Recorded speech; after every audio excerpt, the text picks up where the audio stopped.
Vamos a conversar con el secretario general del Partido de Liberación Dominicana, Charlie Mariotti Tapia.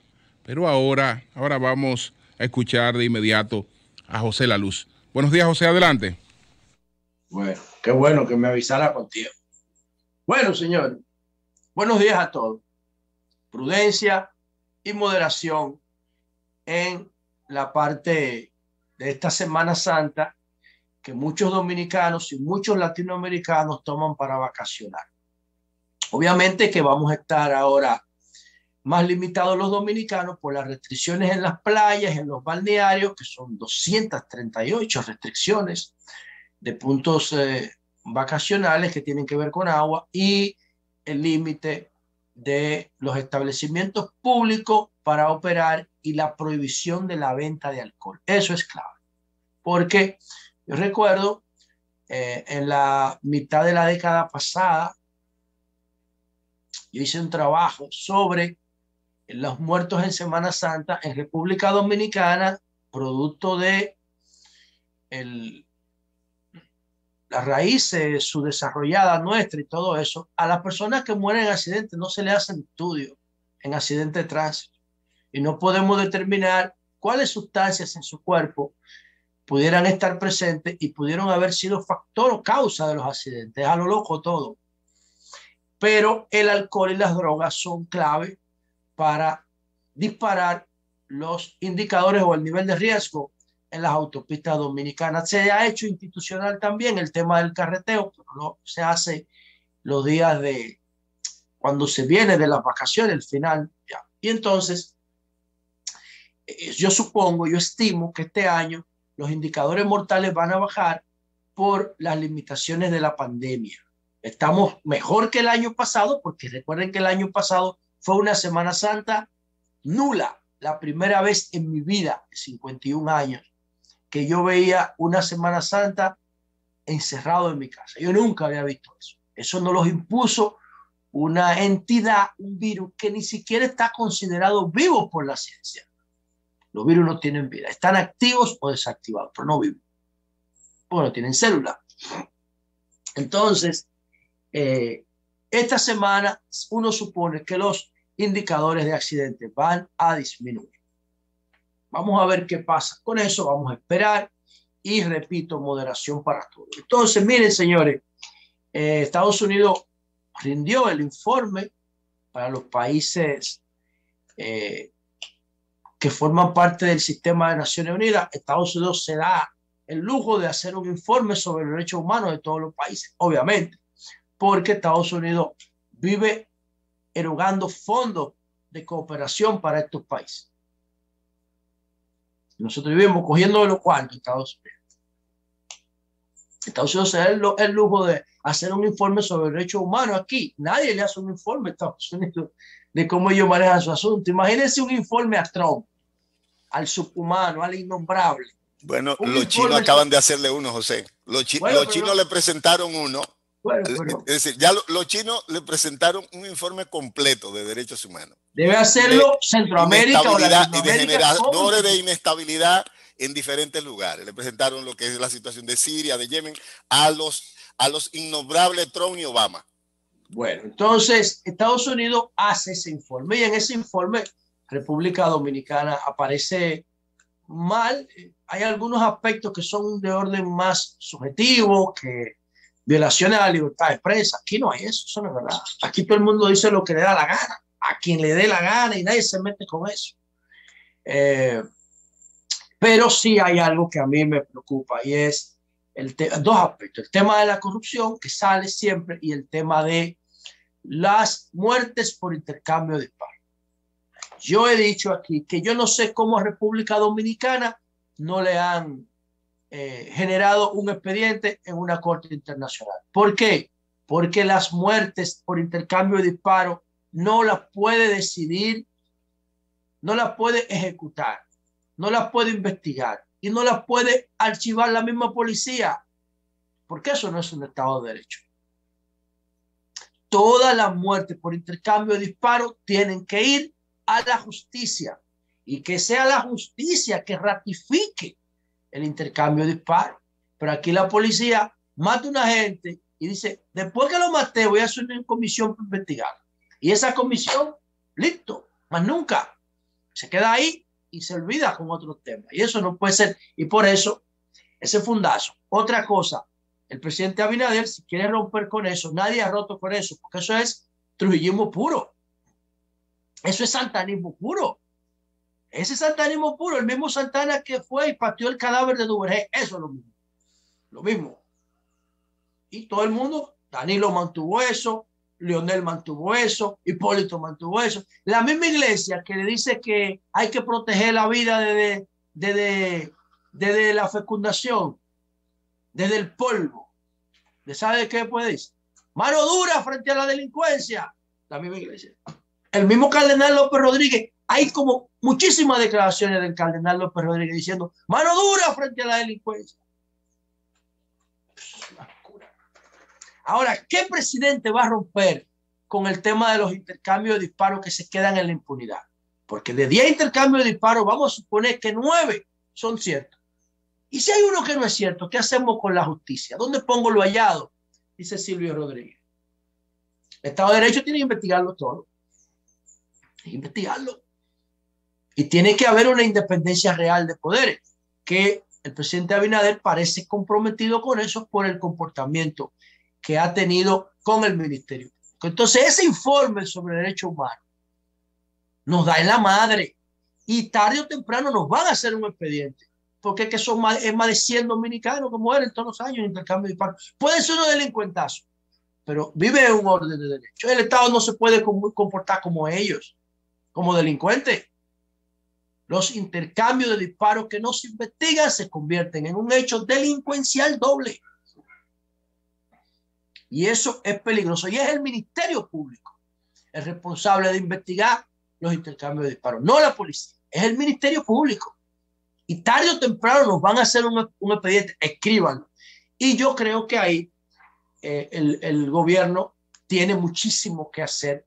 ¿Cómo? Creando una política de seguridad basada en ciencia y no en tradición. Presidente, no crea las mentiras que le van a llevar en los cuadros estadísticos. Lo van a engañar como engañaron a Danilo y a León. Después que volvamos a la normalidad, se van a disparar todos los indicadores de inseguridad. Vamos a poner el gobierno loco. Miren lo que está pasando con los feminicidios. Ayer en Baní mataron a otra señora. Se llama Doris Paulino, se llamaba. Nuestra solidaridad con ella en Baní. La mató el esposo, el profesor Nelson Bonilla. Ya esta es la número 10 de marzo. La proyección 30 del año. Vamos a pasar entonces de los 100 feminicidios otra vez. Desde que volvamos a la normalidad, se van a disparar. Ella, en Vanilla van 2 esta semana. Y van 10, pero hay 3 hombres que han muerto. Agresores que después que matan a sus víctimas se suicidan. El concepto de Romeo y Julieta. No hay donde está. La violencia cultural, ese es el concepto de Romeo y Julieta. Se matan, hay 3 agresores que han muerto, que se han suicidado. Y en San Francisco de Macorís, señores, encontraron en Arenoso, en una vena del río Yuna, 2 personas decapitadas esta semana, metidos en saco con las manos atadas. Le cortaron la cabeza. Uno tenía un tatuaje que decía que dio prueba a sus guerreros valientes y otro tenía un tatuaje que decía Willy. En San Francisco de Macorís, en Arenoso. Quizá ni eran de ahí, pero fueron arrastrados por el río. Yo no sé. Lo cierto es que 2 personas decapitadas encontradas en una semana en el río Yuna, en San Francisco de Macorís. Bueno, por otro lado, yo quiero hacer una reflexión breve sobre el día de hoy, el tema de la iglesia, el cristianismo y esta lucha ideológica. Es una lucha ideológica de conservadurismo que se resiste a los cambios frente a unas expresiones improvisadas de progresismo no organizadas que están procurando que se respeten los derechos reproductivos de las mujeres en República Dominicana. Primero, quiero empezar diciendo lo siguiente. En el principio de la civilización, hace 10.000 años que existe la civilización humana, después que el mundo que estaba congelado empezó a descongelarse.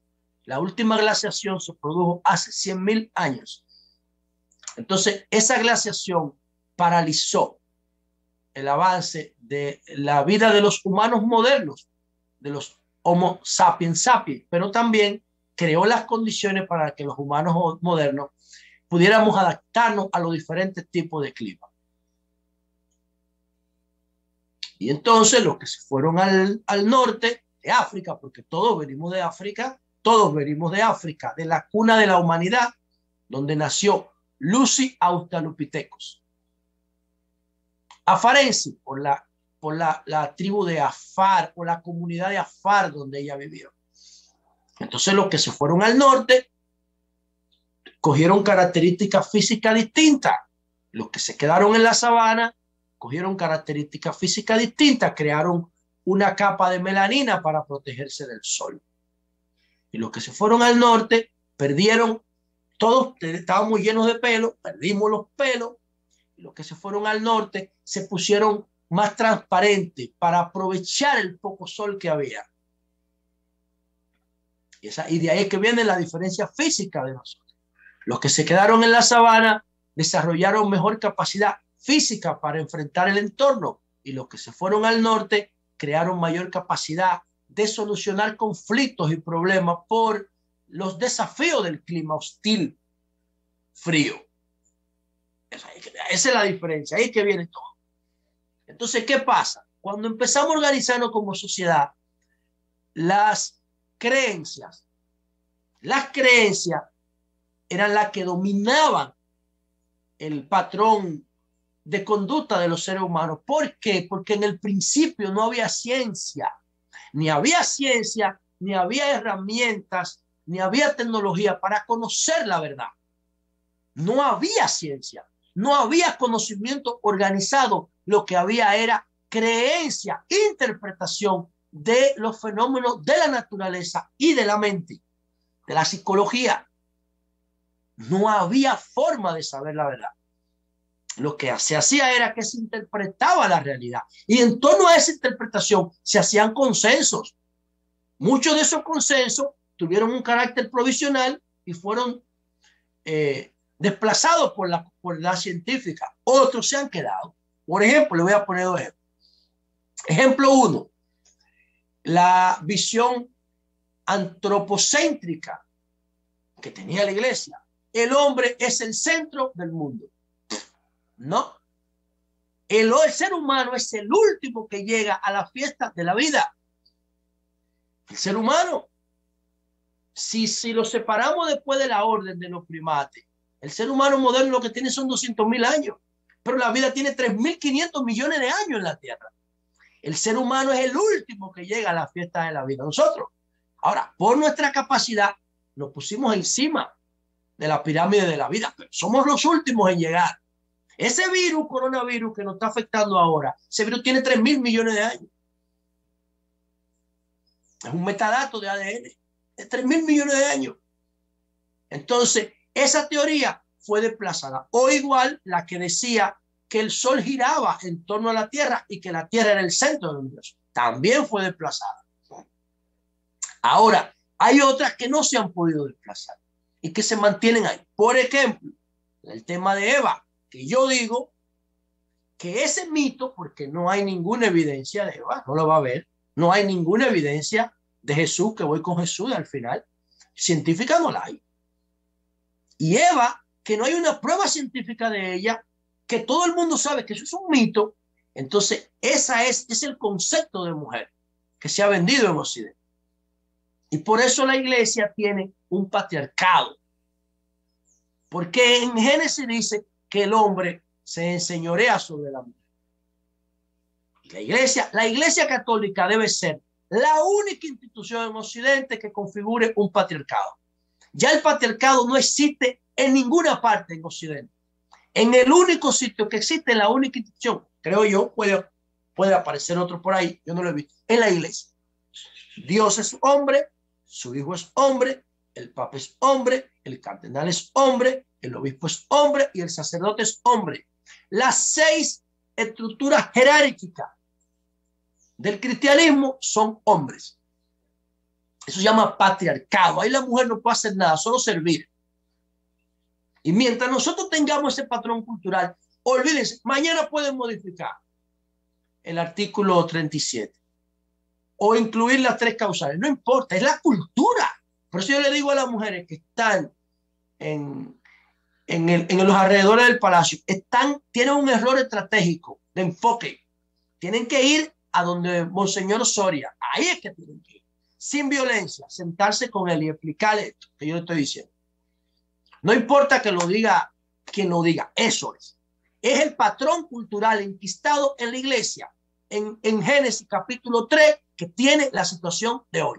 La iglesia no tiene razón histórica ni razón científica para discriminar a la mujer. La única razón es el mito de Eva. Lo que dice Yuval Harari, que él dice que una de las razones por las cuales la humanidad moderna tuvo éxito es por la creencia en mito, que lo llevó a cooperar en grandes escalas. Eso es. La creencia por encima de cualquier cosa, porque la creencia, como decía ahorita, viene primero que la verdad. La verdad es producto del desarrollo de las sociedades. Por la creencia hay que buscarla para resolver problemas inmediatos. Imagínense en una cueva hace 10.000 años y caía un trueno. ¿Qué era eso? ¿Qué era eso? O venía un eclipse de luna. ¿Qué es eso? O venía un ciclón. ¿Qué es eso? O venía una sequía. ¿Qué es eso? O usted sentía atracción por alguien. ¿Qué es eso? O sentía rechazo por alguien. ¿Qué es eso? Y a todos esos fenómenos de la psicología de la naturaleza había que buscarle una razón, una explicación. Y quienes interpretaban eso eran los religiosos, los que después vinieron. Y ahí es que está la clave de todo. Por eso para mí la religión es tan importante para la sociedad. Y lo repito cada vez que tengo la oportunidad, yo no concibo la sociedad humana. La civilización humana sin religión sería imposible. Y no podemos estar en contra de la religión, ni de la católica, ni de la evangélica, de ninguna. Lo que tenemos es que presionarla para que actualicen sus doctrinas. Esa es la clave. Y a propósito de eso, hoy celebramos, conmemoramos a partir de mañana a las 10 la muerte de Jesús. Es una historia bellísima la de Jesús. Es una historia, pero no está basada en ciencia porque no existe nada. Pero nos quedamos con la maravillosa historia porque acabamos de decir que estamos construidos de mitos. Y es una historia maravillosa que yo creo que la Iglesia Católica, cuando se asocia con el cristianismo en el año, son 2 puntos, 2 fechas fundamentales. El año 325, concilio de Nicea, Constantino, y entonces después el año 380, en la época de Teodosio, el decreto de Teodosio.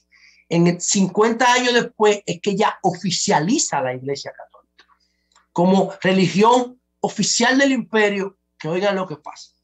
El cristianismo pasa de ser perseguido en el 380 a perseguir. De ser perseguido por los romanos a perseguir en el nombre de Roma a las otras manifestaciones religiosas como los paganos. Ahí pasó ese punto en la historia, hace del cristianismo un movimiento perseguido desde la muerte de Jesús, 380 años, perseguidos por los romanos, quemadas sus iglesias, perseguidos, muertos, asesinados los cristianos, pasa entonces a ser aliado de los romanos y a perseguir y a matar por ideas contrarias, por intolerancia, por analfabetismo, por oscurantismo. La Iglesia Católica entonces con los romanos persiguiendo. Y entonces esa alianza romano-cristiana se mantiene hasta hoy en el catolicismo. Y yo creo que la Iglesia ya es tiempo de que rompa con esa herencia romana. Que rompa con esa herencia romana. El Imperio Romano es una muestra impresionante de éxito y de fracaso, de las dos cosas. Entonces, la iglesia no puede seguir atada a una institucionalidad que no respeta los derechos de la mujer. Y repito, no encuentro ninguna razón histórica ni científica para que la iglesia discrimine a la mujer. Y ese es el centro del debate. Hacia ahí es que hay que dirigir el debate. Todos los sectores progresistas de la República Dominicana, lo que tenemos que hacer es sentarnos con la iglesia para hacerle ver que no hay necesidad. Incluso a la iglesia le conviene ser aliada de la mujer, porque iglesia y mujer tienen objetivos comunes, muchísimos objetivos comunes. Pero la iglesia, por un mito histórico, persigue a la mujer y no le da participación, le excluye, la discrimina, la persigue, sin sentido, sin necesidad. Entonces, el cristianismo tiene que hacer tienda aparte de la herencia romana. Tiene que hacer tienda aparte. Y yo creo que el Papa Francisco es la persona ideal para eso. Porque el Papa Francisco sabe que tiene que lidiar todos los días con un dilema entre lo que su conciencia le dice y esa realidad católica obsoleta, draconiana, antihistórica, ese tufo católico a exclusión. Y el Papa Francisco sabe que eso no es correcto. Lo sabe. Y en el 2016 le dijo a los sacerdotes que perdonaran a las mujeres abortistas. Lo dijo en un jubileo, como dando señales de que, señores, vamos a manejar esto porque esto es insostenible. Y para mí ese es, en sentido general, lo que pasa con el tema del conflicto, porque es la iglesia que tiene resistencia a los derechos reproductivos de la mujer. Fue la iglesia que puso el artículo 37 en la Constitución. Fue la iglesia que lo puso. La República Dominicana tenía que llevarse de los razonamientos de Naciones Unidas para definir la vida en la Constitución. Pero no lo hizo, cogió para la iglesia. ¿Por qué? Porque todos los políticos dominicanos, al final, les sale el instinto del conservadurismo. Nosotros, los PLDistas, fue que esa constitución fuimos nosotros que la promovimos. Esa constitución es de Leonel Fernández, alumno de Bosch, no alumno de Balaguer. Bosch no hubiera puesto esa constitución. Bosch no hubiese puesto eso ahí. Seguro que no, porque Bosch hubiese dicho, ¿qué dice las Naciones Unidas? ¿Qué dice el consenso médico? ¿Qué dice el consenso científico sobre la vida? Ah, ok. 9 semanas, 12 semanas, a partir de las 12 semanas, 22 semanas, a partir de las 22 semanas. No me hable de cigoto, que eso no es verdad. Incluso el cerebro del chimpancé y del humano hasta la semana 33 es igual. Es lo mismo. Es a partir de la semana 33 que el cerebro humano empieza a dar manifestaciones de diferenciación dentro del feto. Entonces, en sentido general, es eso. Es con la iglesia que tenemos que sentarnos. Y yo creo que la Semana Santa es un periodo extraordinario para reflexionar sobre estos temas. Quedémonos con el ejemplo de Jesucristo.